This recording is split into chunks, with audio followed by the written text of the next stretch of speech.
Okay, welcome back. We are talking about the importance of an office in an organization, and this are saying the next, provide a conducive environment for information storage. So it is in the office where information is stored. For example, in a library, we want to talk about the performance of our students, it is stored in the office. When you want to talk about the fee payment of a student, it is stored in the office. And you want to talk about the progress of a student, it is stored in the office. And review and also dissemination. Dissemination means distribution. When maybe the school want to distribute maybe papers, want to distribute books, they all comes from the office. If there is a company that deals with maybe manufacture or processing of a certain food or any other kind of products, then it is through the office where the plan on how to distribute, which is the same as dissemination. The plans that disseminate those products always come from the office.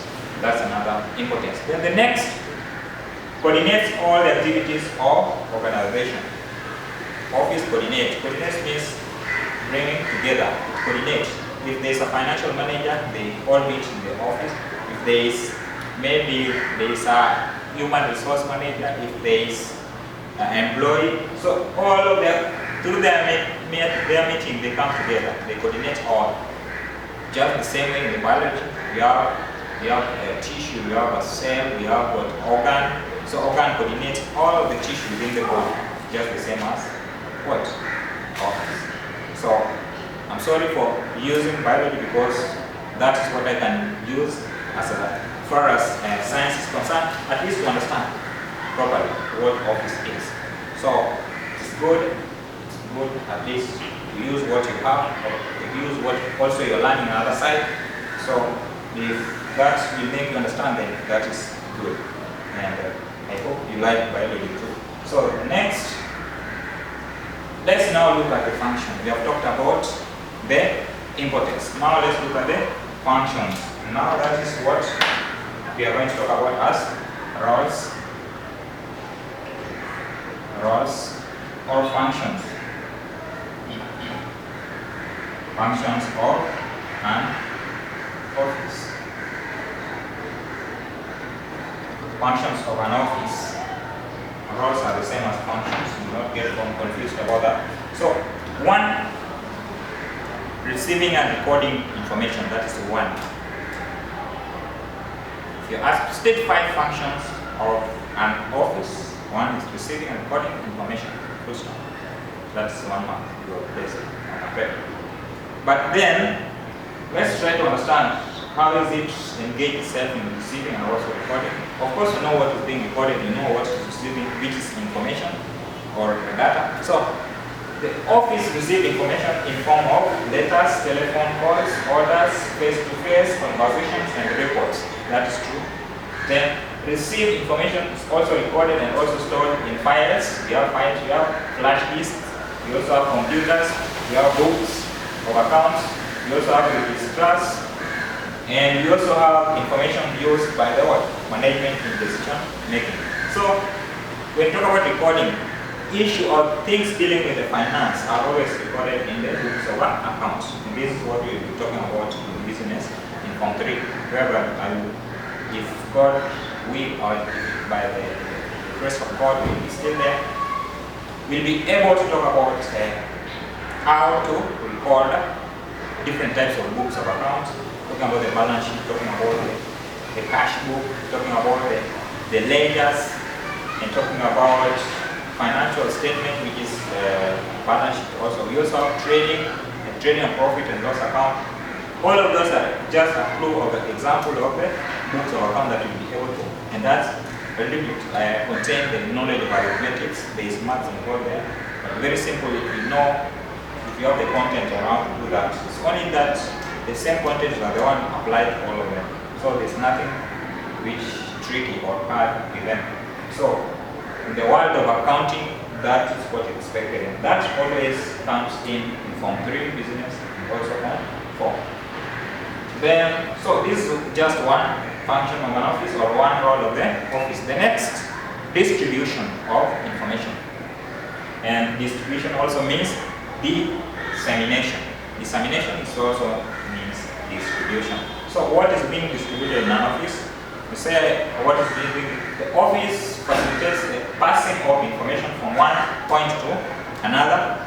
And talk about one point to another, we have got for implementation. Implementation means putting into use after being what? Formulated. Formulation means planning. Then implementation means putting into use. So for example, the books of accounts are passed over to the accounts office for action. If there is a certain decision based on the finance of a certain company. So when those statements of accounts are given to accounts office or the accounting office, they will take it for an action. They will initiate all of those criteria needed to be taken in the business. That is the second function or the second role of an office. The next is mailing. Mailing is also another function. What is mailing? Mailing involves processing, sending out letters and parcels. That is what mailing is. Mail. The one we do in the internet is not the internet is known as email. Email means internet is involved, but when the internet is not there, where we are using manual, it's known as mail. So mailing involves processing and also sending out letters and parcels. So the office enables the processing and dispatch of outgoing correspondence and also parcel from various departments. Dispatch means to release it. So it could be letters, it could be parcels. Parcels is just something containing. It could be maybe a wrapped documents being sent from one place to another. That's a parcel. It's being sent in a parcel. If I want, for example, if I want to send this, maybe this phone, maybe to somebody in Nairobi, it will be wrapped, and that process will be a parcel. So anything that doesn't involve a letter being transported or being sent to another place, that is a parcel. So that's also another function of an office, mailing. Do not forget about that. Then the next, which is the fourth one, reproduction of documents. Reproduction means creating or coming up with the documents. And we'll be able to talk about the types of reproduction. We will talk about that in the next class. There are different types of reproduction that I'll teach you. So it is an office where documents are reproduced. There are methods used in reproduction. You have photocopy, you have typing, you have each and every. We will talk about that. Then the next, this can be done using typewriters. Typewriter is a type of equipment or machines used in production. You also have carbon copying.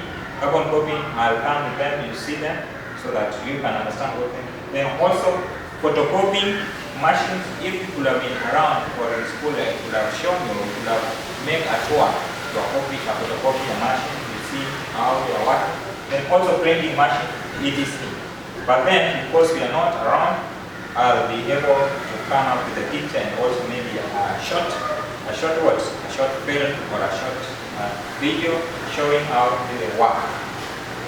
When we reach at the point where we will be talking about, for example, these machines or the methods of reproduction of documents. Then the next will be the fifth function or the fifth role of an office. That's safeguarding and controlling the organization property. Safeguard means that you put things in a secure manner, to put things in a safety hand. So through the office, organization's property is protected and controlled. So it's through the office that even if the organization is having money, they are always kept in the office.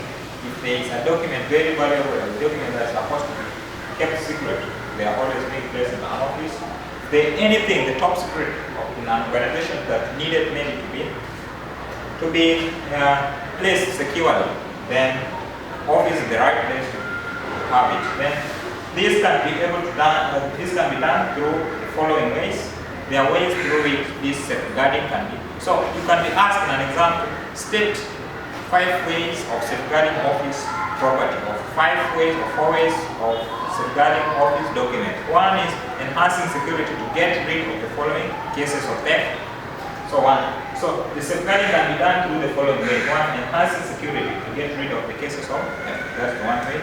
And the next, ensuring that staff use properly. Staff use what? Properly with care. You don't misuse the property, you use them with care. Then another one, keep proper records of the organization property. Keeping a proper records will be accounted. If you're given money to use on miscellaneous or to use in one way or the other, you use them properly. You don't misuse. If you are given credit to be used in a company, you try to use them properly, not misusing. And the next, conducting physical stock taking of the what? Organization of property. Stock taking is just ensuring that everything is in account and everything is in a safe and a proper hand. The next, taking insurance cover against the organization of what? Property. Insurance cover is a contract whereby you pay a certain money a month, and that money is known as premium to an insurance company with an intention that if something happened, maybe if it's an office car, if something happened, maybe accident, they will pay it back. That is being paid through insurance. Then the next, insurance organization property is repaired and also serviced and also maintained. Ensure that the cars belonging to the company are always maintained and serviced properly. Then the second last, communication. Communication refers to passing of information, etc. That's another one. The next is filing, putting documents into file. That's another function. Then that marks the end of this lesson. Otherwise, have a nice time and may God bless you.